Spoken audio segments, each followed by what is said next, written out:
Hello दोस्तों, कैसे हैं आप सब। आई होप कि आप सब बहुत अच्छे और स्वस्थ होंगे। देखिए भैया, जो हमने इसके पहले वीडियो बनाया था क्लास 10 साइंस का, अम्ल क्षार और लवण। तो भैया क्या था उसमें कि हमने क्षार क्षार तक पढ़ा चुका था भैया कि अम्ल, उसके बाद उसका लिटमस पेपर था। उस मतलब अम्ल के बारे में पूरी जानकारी दे दी थी मेरे भाई। उसके बाद क्षार क्षार का थ्योरी हो गया था मेरे भाई। अब लिटमस पेपर से स्टार्ट करते हैं। क्या भैया? लिटमस पेपर मतलब जब क्षार को लिटमस पेपर पे डालेंगे तो उसकी प्रतिक्रिया क्या होगी भैया।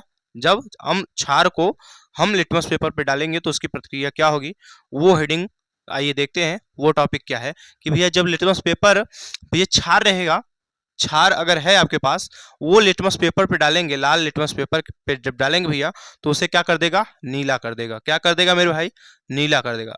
लाल लिटमस पेपर को भैया क्षार क्या कर देगा, नीला कर देगा। यही इसका गुण है कि ये जो लिटमस पेपर है ये प्राकृतिक सूचक या सूचक के रूप में काम करता है। वो बताता है कि ये अम्ल है या क्षार है। क्या बताता है मेरे भाई? कि ये अम्ल है या क्षार है। तो जब क्षार रहेगा मेरे भाई तो लाल लिटमस पेपर को लाल कर देगा। और नहीं, नहीं मेरे भाई, जो क्षार रहेगा तो लाल लिटमस पेपर को भैया नीला कर देगा। क्या कर देगा भैया? नीला कर देगा। ठीक। तो क्या कहेंगे भैया, पदार्थ की प्रकृति का पता लगाने के लिए, पदार्थ की प्रकृति का पता लगाने के लिए किया जाता है कि पदार्थ अम्लीय है या क्षारीय है। किसका भैया? किसका? लिटमस पेपर का। लिटमस पेपर का जो है भैया पदार्थ की प्रकृति का पता लगाने के लिए किया जाता है कि पदार्थ जो आपके पास है वो अम्लीय है या क्षारीय है। ये किसका प्रयोग करेंगे भैया? यहाँ लिटमस पेपर का प्रयोग करेंगे तो आपको क्लियर हो जाएगा कि ये अम्लीय है या क्षारीय। जो आपके पास पदार्थ है वो अम्लीय है या क्षारीय है। और उसके बाद क्या है भैया कि ये क्या है, एक प्राकृतिक सूचक है। लिटमस पेपर क्या है मेरे भाई? एक प्राकृतिक सूचक है। क्या है? एक प्राकृतिक सूचक। ठीक मेरे भाई। और इसके बाद भैया क्या दिया हुआ है कि पीएच मान। क्या भैया? क्षार का जो पीएच मान होता है वो कितना होता है? आप सब बताइए भैया, क्षार का पीएच मान कितना होता है? हमने अम्ल का बता रखा है भैया, आप क्षार का बता दीजिए। क्या होगा भैया? 7 से अधिक होगा। क्या भैया? क्षार का पीएच मान 7 से अधिक होता है। कितना होता है भैया? 7 से अधिक। वो स्केल आपको बना के दिया था भैया, पीएच मान का स्केल बना के हमने आपको दिया था कि जो इसलिए स्केल हो गई मेरे भाई, ये स्केल हो गई। और यहाँ अम्ल होगा, यहाँ क्या होगा? अम्ल। यहाँ होगा भाई क्षार। क्या होगा? क्षार। और ये मिडिल पॉइंट जो होगी आपकी, ये उदासीन हो जाएगी। उदासीन। उदासीन का मतलब है अगर यहाँ कोई तत्व है तो वो क्रियाशील नहीं होगा। उदासीन मतलब उनसे कोई मतलब नहीं होगा। और इसके जस्ट इस साइड बढ़ेंगे तो भैया 7 से अधिक हो जाएंगे, +7 में जाएंगे। और इस साइड आएंगे तो -7 में आएंगे, मतलब 7 से कम हो जाएगा। तो जो क्षार का मान होगा मेरे भाई, पीएच मान जो होगा, जब उदासीन से यहाँ 0 से जब 7, यहाँ 7 रहेगा, यहाँ रहेगा 7। ये 7 से जब आगे बढ़ेंगे मेरे भाई तो +7 में हो जाएगा, यहाँ -7, 7 से कम होगा, इस साइड आएंगे। ठीक। तो क्या कभी 7 से जब अधिक आगे की ओर बढ़ेंगे मेरे भाई तो वो क्षार हो जाएगा। तो क्षार का पीएच मान कितना होगा भैया? 7 से अधिक होगा। अब कौन से क्षार का कितना मान है वो आगे देखेंगे, लेकिन इतना जानते रहिए कि क्षार का जो पीएच मान होगा वो 7 से अधिक होगा। और ये रही आपकी स्केल। क्या रे भैया? ये पीएच स्केल है मेरे भाई। ठीक। और उसके बाद भैया क्या कहेंगे, जो क्षार रहेगा, जो क्षार रहेगा उसे जब आप स्पर्श करेंगे या छुएंगे, आप इसे टच करेंगे मेरे भाई, स्पर्श करेंगे, छुएंगे मेरे भाई उसे, तो वो किस कैसा महसूस होगा मेरे भाई? चिकना महसूस होगा। क्या भैया? चिकना महसूस होगा वो। क्या वो महसूस होगा? चिकना महसूस होगा। ठीक। तो क्या वो भैया लिटमस पेपर हो गया? नहीं भैया, पीएच मान हो गया। और स्पर्श करने पे क्षार कैसा लगता है ये हो गया। ठीक। तो आप पहले इसे नोट कर लीजिए, फिर अगली टॉपिक पे हम बढ़ते हैं। पहले आप इसे नोट करिए, अच्छे से नोट करते चलिए। भैया कक्षा 10 की मैथ है, भैया कक्षा 7 की ये क्या भैया? साइंस है। मैथ की क्लास, क्योंकि भैया अभी जस्ट आगे ही मैथ की क्लास लिए, इसलिए दिमाग में मैथ ही चल रहा है। तो आप पहले भैया इसके इसे नोट करिए, फिर आगे बढ़ते हैं।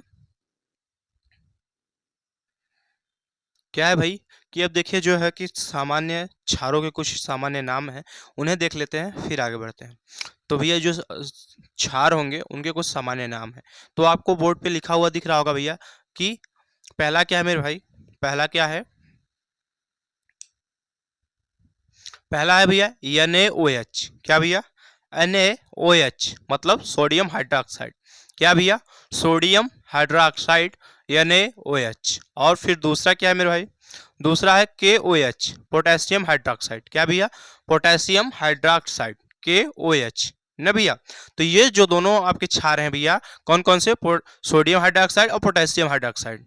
ये जो दोनों क्षार हैं NaOH KOH, ठीक। ये क्या है? इन दोनों को प्रबल क्षार कहते हैं। क्या कहते हैं भैया? प्रबल क्षार कहते हैं। अब प्रबल क्षार का मतलब आपने प्रबल अम्ल का मतलब समझ लिए होंगे, तो भैया प्रबल क्षार का मतलब भी समझ में आ ही रहा होगा आपको। क्या हो गया? प्रबल क्षार का मतलब क्या होता है? अधिक क्रियाशील। क्या होगा? अधिक क्रियाशील। ये आपको लिखा हुआ दिख रहा होगा कि अधिक क्रियाशील, ठीक। अधिक क्रियाशील का मतलब भैया कि ये थोड़ा सा भी, अगर थोड़ा सा भी आप इन्हें मौका देंगे तो ये तुरंत ही रिएक्शन करके अपना क्रिया करना स्टार्ट कर देती हैं। ये इतना प्रबल होते हैं मेरे भाई कि ये तुरंत ही अपना क्रिया स्टार्ट कर देते हैं, ठीक। तो ये क्या कहेंगे भैया कि ये दोनों प्रबल क्षार हैं, या फिर प्रबल क्षार का मतलब भी समझ लीजिए अधिक क्रियाशील हो जाएगा, ठीक मेरे भाई। उसके बाद भैया, उसके बाद भी क्या है हमारे पास? उसके बाद ये पहला है CaOH का होल ट्वाइस। क्या भैया? CaOH का होल ट्वाइस मतलब मेरे भाई कैल्शियम हाइड्रोक्साइड। क्या होगा भैया? Calcium hydroxide. उसके बाद दूसरा क्या है मेरे भाई? दूसरा जो है NH4OH। क्या भैया? NH4OH। क्या भैया? NH4OH। इसे क्या कहेंगे भैया?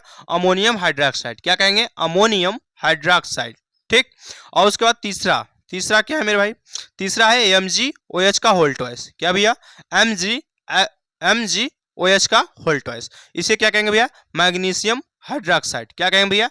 Magnesium hydroxide. अच्छा, मैग्नीशियम हाइड्रोक्साइड को एक और नाम से बुलाते हैं, उसे क्या कहते हैं भैया? पता है आप सबको? अगर पता है तो कमेंट करिए कि उसे एक और नाम से कहते हैं। मैग्नीशियम क्या भैया? कि मैग्नीशियम हाइड्रोक्साइड को एक और नाम से बुलाते हैं। मैग्नीशियम हाइड्रोक्साइड को एक और नाम से बुलाते हैं। क्या कहते हैं भैया? जी, ठीक ठीक। हाँ, नहीं भैया, मिल्क ऑफ मैग्नीशिया। क्या कहते हैं उसे? Milk of magnesia. क्या कहते हैं भैया? Milk of magnesia. ये आपका बना हुआ है, लिखा हुआ है मेरे भाई, इसे ध्यान दीजिएगा कि मिल्क ऑफ मैग्नीशिया, ठीक। और ये जो तीनों भैया हैं क्षार जो हैं आपके, ये तीनों क्षार क्या होंगे? दुर्बल क्षार होंगे। दुर्बल क्षार का मतलब मेरे भाई कम क्रियाशील। क्या भैया? कम क्रियाशील। भैया बहुत मतलब बहुत तेज नहीं होंगे ये क्रिया करेंगे मतलब बहुत आसानी से, बहुत आसानी से, मतलब बहुत कम क्रियाशील होते हैं। तो भैया ये 5 हैं, जो कि जो 2 हैं वो प्रबल हैं। कौन कौन से भैया? सोडियम हाइड्रोक्साइड NaOH और भैया पोटेशियम हाइड्रोक्साइड KOH, ठीक। ये जो है ये प्रबल क्षार है। उसके बाद भैया ये जो 3 और है, कैल्शियम हाइड्रोक्साइड CaOH का होल ट्वाइस, कैल्शियम हाइड्रोक्साइड। उसके बाद भैया अमोनियम हाइड्रोक्साइड। क्या है? Ammonium hydroxide NH4OH। क्या भैया? NH4OH। उसके बाद भैया मैग्नीशियम हाइड्रोक्साइड। क्या भैया? मैग्नीशियम हाइड्रोक्साइड MgOH का होल ट्वाइस, MgOH का होल ट्वाइस, ठीक। तो और मैग्नीशियम हाइड्रोक्साइड को क्या कहेंगे? Milk of magnesia. क्या कहेंगे? Milk of magnesia. और ये भैया क्या होंगे? दुर्बल क्षार होंगे आपके। क्या होंगे? दुर्बल क्षार होंगे। 2 प्रबल क्षार और 3 दुर्बल क्षार होंगे, ठीक। तो ये रहे भैया सामान्य क्षारों के कुछ नाम है मेरे भाई, ये आपको दिख रहे हैं, इन्हें नोट करिए। फिर अगली टॉपिक पे बढ़ते हैं। पहले इसे आप नोट कर लीजिए अच्छे से, फिर अगली टॉपिक पे बढ़ते हैं, ठीक। तो नोट करिए पहले भैया। अब देखिए मेरे भाई, क्या था कि क्षार के कुछ सामान्य नाम, क्षार के कुछ सामान्य नाम, क्षार के कुछ सामान्य नाम हमने पढ़ लिया। अब देखिए क्या है कि उसके अगली टॉपिक जो है मेरे भाई, अम्लों का वर्गीकरण। क्या है भैया? अम्लों का वर्गीकरण। भैया सामान्य रूप से हमने अम्ल के बारे में जान लिया, और सामान्य रूप से हमने क्षार के बारे में जान लिया। अब अम्लों के वर्गीकरण के बारे में जानेंगे भैया, उसके बाद फिर क्षार के बारे में जानेंगे, और सबसे लास्ट में हम लवण के बारे में जानेंगे। तो भैया हम अम्लों के वर्गीकरण के बारे में जानेंगे। तो अम्लों का वर्गीकरण करेंगे तो भैया, तो पहली टॉपिक क्या है भैया?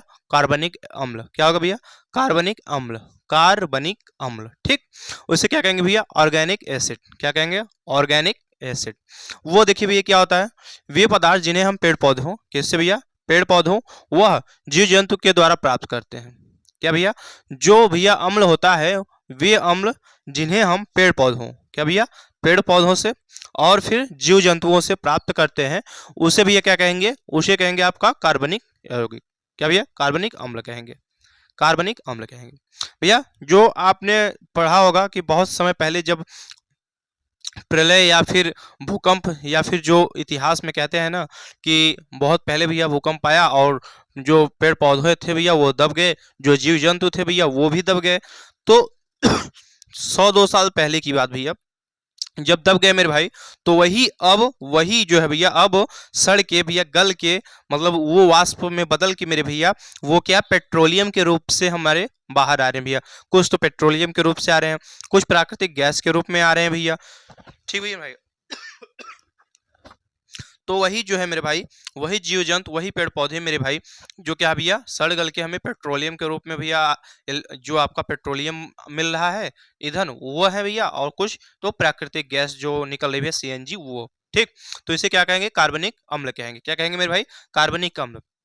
और कार्बनिक अम्ल जो होते हैं भैया वे दुर्बल अम्ल होते हैं। क्या होते हैं, कार्बनिक अम्ल जो होंगे मेरे भाई वो क्या होंगे, दुर्बल अम्ल। क्या होंगे मेरे भाई, दुर्बल अम्ल होंगे। ठीक, उसके बाद भैया क्या होंगे, ये बहुत ये बहुत कम ही, ये बहुत कम मात्रा में H प्लस आयन देते हैं भैया। जब दुर्बल होंगे, क्या होंगे भैया, जब दुर्बल होंगे मेरे भाई तो जाहिर सी बात है कि H प्लस आयन कम ही रहेगा। क्या रहेगा मेरे भाई, बहुत कम मात्रा में H प्लस आयन देते हैं। क्या, बहुत कम मात्रा में H प्लस आयन देते हैं, क्योंकि दुर्बल है मेरे भाई, और दुर्बल हैं तो इसका मतलब ये है कि कम मात्रा में H प्लस आयन देंगे। ठीक मेरे भाई, और उसके बाद भैया ये तो रहा हमारा भैया कार्बनिक अम्ल जो है, ऑर्गेनिक एसिड के बारे में थोड़ी सी जानकारी ये थी। अब ये भैया जो प्राकृतिक भैया स्रोत हैं अम्ल के जो प्राकृतिक स्रोत हैं भैया, किस किस में कौन कौन से अम्ल पाए जाते हैं, उनका सूत्र क्या होता है, इसके बारे में जानकारी लेंगे। कि जो आपके पास प्राकृतिक स्रोत मतलब आपके पास उपलब्ध हैं जो चीजें भैया, प्राकृतिक स्रोत का मतलब ही है कि जो आपके पास उपलब्ध हैं। अगर हम किसी लैब में बनाएंगे तो वो भैया उसका कुछ ना कुछ प्राइज होगा, तब जाके आपके पास पहुंचेगा भैया। जब आप उसे प्राइस देंगे भैया और उसे भैया खरीदेंगे, तब जाके आपके पास तक पहुंचेगा। तो वो प्राकृतिक शोध नहीं होगा भैया, लैब में हम बनाएंगे उसे, उसके बाद उसे वो आएगा मार्केट में। लेकिन ये प्राकृतिक शोध का मतलब ही है कि वो आपके पास पहले से उपलब्ध हो। क्या हो भैया, पहले से ही उपलब्ध हो। ठीक, तो प्राकृतिक शोध कुछ है, उन्हें आइए देख लेते हैं कि प्राकृतिक शोध, रासायनिक नाम और सूत्र। ठीक मेरे भाई, तो प्राकृतिक शोध में क्या भैया, नींबू। क्या है मेरे भाई, प्राकृतिक स्रोत में आपका नींबू है। क्या है मेरे भाई, नींबू है। ठीक, और नींबू को भैया जो नींबू में आप अम्ल पाते हैं, अम्ल होता है जो मेरे भाई, उसका रासायनिक नाम क्या है मेरे भाई, तो सिट्रिक अम्ल है। क्या भैया, उसका नाम सिट्रिक अम्ल। नींबू में आपको जो अम्ल मिलता है मेरे भाई उसे क्या कहते हैं, सिट्रिक अम्ल कहते हैं। और उसका सूत्र होता है मेरे भाई C6H8O7। क्या होता है मेरे भाई, C6H8 और O7। कहने का मतलब भैया C6 का मतलब कार्बन का जो अणु होंगे भैया 6 होंगे, और हाइड्रोजन के 8 होंगे, और ऑक्सीजन के 7 होंगे। ठीक भैया, तो ये हुआ सूत्र होगा मेरे भाई। उसके बाद आइए भैया, क्या है, सिरका है। क्या है मेरे भाई, सिरका है। और सिरका जो भैया, सिरके में जो अम्ल पाया जाता है भैया, सिरके में जो अम्ल पाया जाता है उसका रासायनिक नाम क्या होता है, एसिटिक एसिड। क्या होगा भैया, एसिटिक एसिड। क्या होगा भैया, एसिटिक एसिड। ठीक, और उसका भैया सूत्र क्या होगा, CH3। क्या होगा मेरे भाई, CH3COOH। क्या होगा भैया, क्या होगा मेरे भाई, CH3COOH। कहने का मतलब मेरे भाई सी का एक परमाणु भैया, सी का मतलब कार्बन जो है भैया एक यहाँ और एक यहाँ, 2 परमाणु, हाइड्रोजन के 4 परमाणु और ऑक्सीजन के 2 परमाणु। ठीक मेरे भाई, तो ये रहा भैया सिट्रिक अम्ल। उसके बाद भैया अम्ल, क्या है भैया, इमली है। क्या है, इमली। इमली भैया, अभी तक हमने जितने नाम लिए भैया, नींबू हो गया आपका, सिरका हुआ और इमली, ये तीनों चीज प्राकृतिक स्रोत है। और आपने भी नींबू को, सिरका को, और उसके बाद भैया इमली, ये तीनों चीजें देखी हुई हैं और यूज भी की हुई हैं। आप सब यूज भी किए ही होंगे मेरे भाई। ठीक, तो इमली का भैया जो इमली में अम्ल पाया जाता है उसका रासायनिक नाम क्या होता है मेरे भाई, उसका होता है टारटेरिक अम्ल। क्या होता है भैया, टारटेरिक अम्ल। क्या होगा भैया, टारटेरिक अम्ल होगा, जो इमली में पाया जाता है मेरे भाई। और उसका रासायनिक रासायनिक सूत्र क्या होगा मेरे भाई, C4H6O6। क्या होगा भैया, C4H6 और वो 6 होगा भैया। कार्बन के 4 अणु, कार्बन के भैया 4 अणु, और ऑक्सीजन हाइड्रोजन के भैया 6 और ऑक्सीजन के भी 6। ठीक, तो ये रहे मेरे भाई नींबू, सिरका और इमली। ठीक, इस तरफ 3 हुए। और उसके बाद आइए अगला देखते हैं, तो क्या भैया, टमाटर है। फिर क्या है, टमाटर। आपने भी इससे अवगत होगा भैया, टमाटर से तो आप लोग अवगत होंगे ही मेरे भाई। इसमें जो अम्ल पाया जाता है उसका क्या नाम होता है मेरे भाई, ऑक्सैलिक एसिड। क्या होता है भैया, ऑक्सैलिक एसिड, ऑक्सैलिक अम्ल। क्या भैया, टमाटर में जो अम्ल पाया जाता है उसका ऑक्सैलिक नाम है। क्या भैया, ऑक्सैलिक नाम है। और उसका रासायनिक सूत्र क्या हो भैया, C2H2O4। क्या होगा भैया, C2H2O4। मतलब कार्बन के 2 अणु, हाइड्रोजन के 2 अणु, ऑक्सीजन के 4 अणु। ठीक मेरे भाई, वो हुआ रासायनिक सूत्र। उसके बाद मेरे भाई दही, दही क्या है मेरे भाई, दही जो है भैया, दही में अम्ल पाया जाता है, वो कौन सा अम्ल पाया जाता है, आप सब बताइए भैया कि दही में कौन सा अम्ल पाया जाता है। क्योंकि आप सब जो है मेरे भाई कि दही तो हमेशा यूज करते होंगे आपके दिनचर्या में, तो भैया दही तो हमेशा आता होगा, क्योंकि घर पे भैया शाम को दूध और सुबह दही हमें प्राप्त होता है।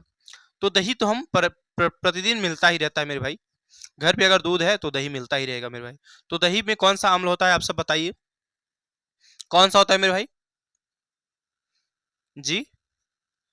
लैक्टिक, कौन सा भैया, लैक्टिक एसिड होता है भैया, कौन सा एसिड होता है, लैक्टिक एसिड होता है। और इसका रासायनिक सूत्र क्या होगा मेरे भाई, हाँ हाँ बोलिए, रासायनिक सूत्र मेरे भाई, ये देखिए यहाँ पे लिखा हुआ है C3H6O3। क्या भैया, C3H6O3, मतलब कहने का मतलब ये भैया कार्बन के 3 परमाणु, उसके बाद हाइड्रोजन के 6 परमाणु, ऑक्सीजन के 3 परमाणु।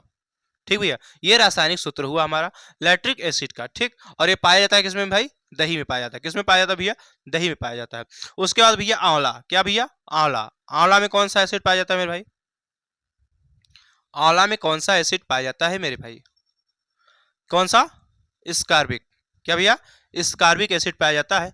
और इसका रासायनिक सूत्र क्या होगा मेरे भाई, क्या, C6H8O6, C6H8O6, कहने का मतलब ये भैया कार्बन के 6 परमाणु, ऑक्सीजन के 8 परमाणु, और ऑक्सीजन के हाइड्रोजन के 8 परमाणु, और ऑक्सीजन के 6 परमाणु।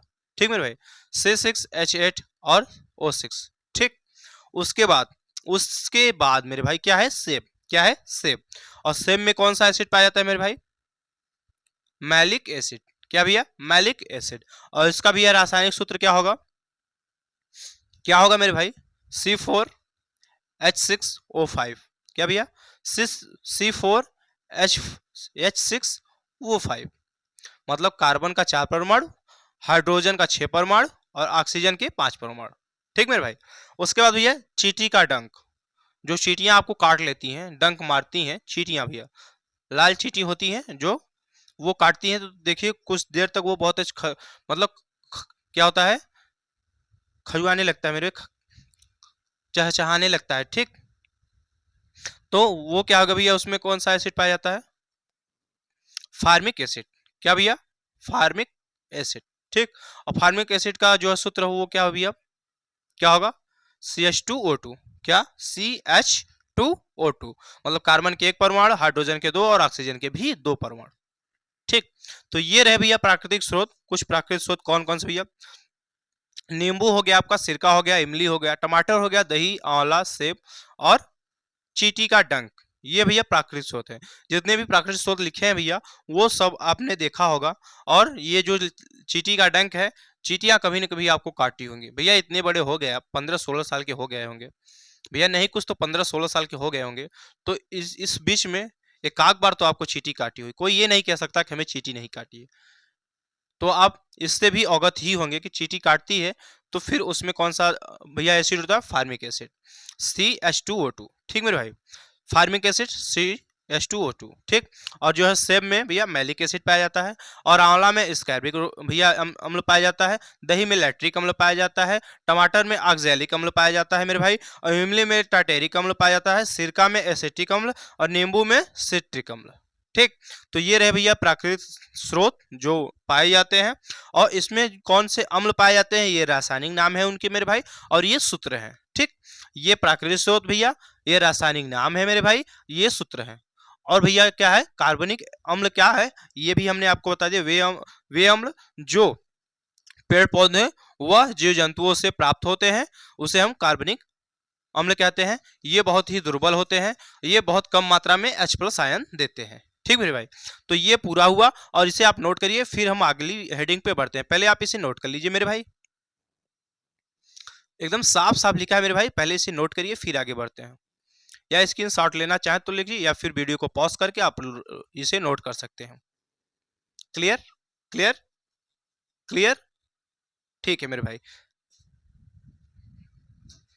चलिए तो आगे बढ़ते हैं और अगली हेडिंग देखते हैं मेरे भाई। तो देखिए भैया क्या था कि कार्बनिक अम्ल, भैया कार्बनिक अम्ल मतलब ऑर्गेनिक एसिड, वो हमने पढ़ रखा, हमने पढ़ लिया।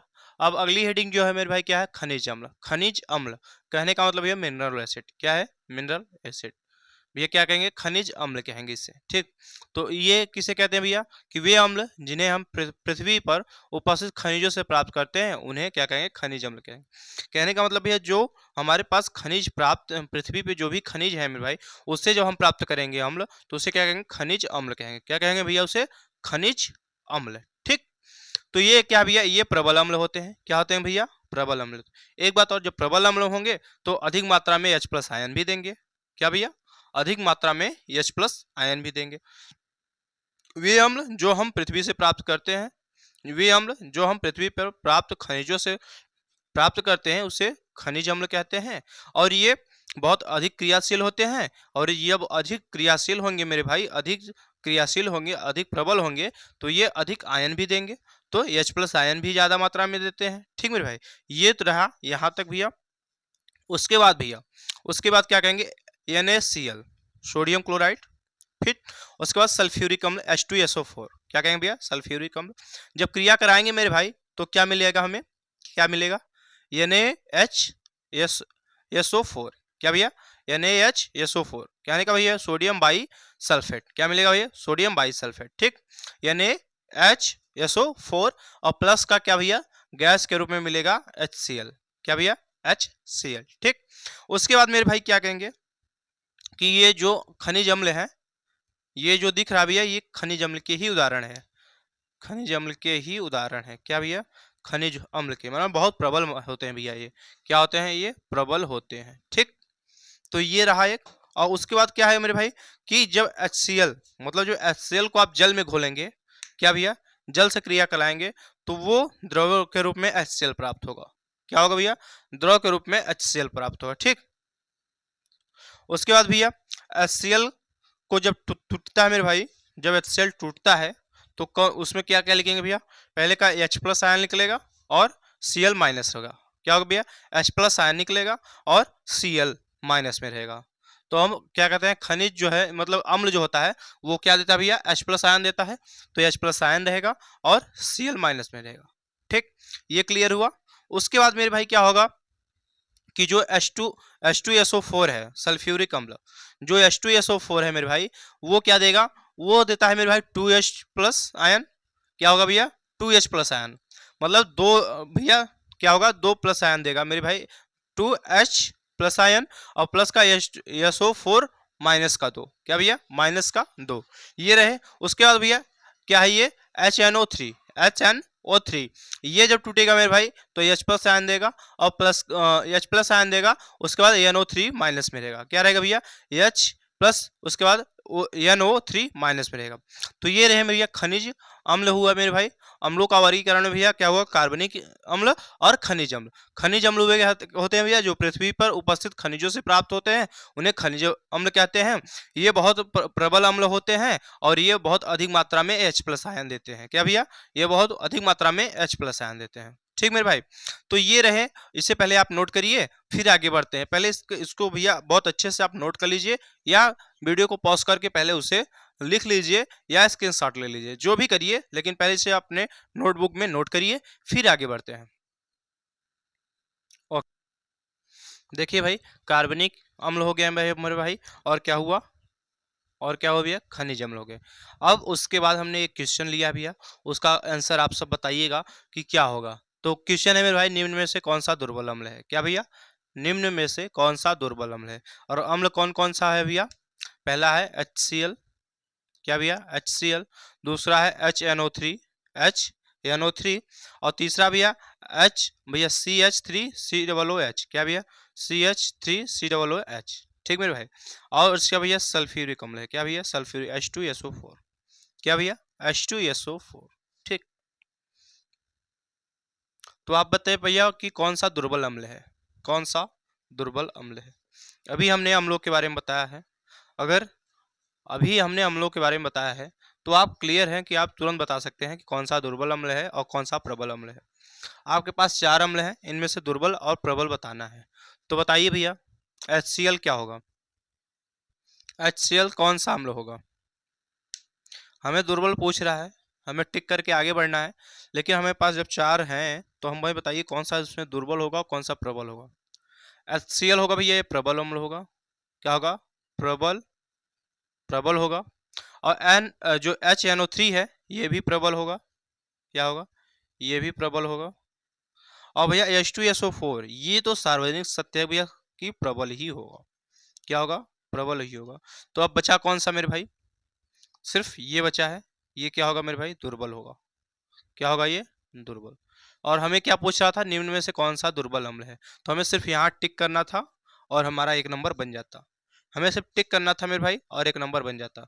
लेकिन अगर हम टिक करके चले जाते मेरे भाई तो आपको सिर्फ एक उत्तर मिलता कि दुर्बल अम्ल इनमें से एक ही है।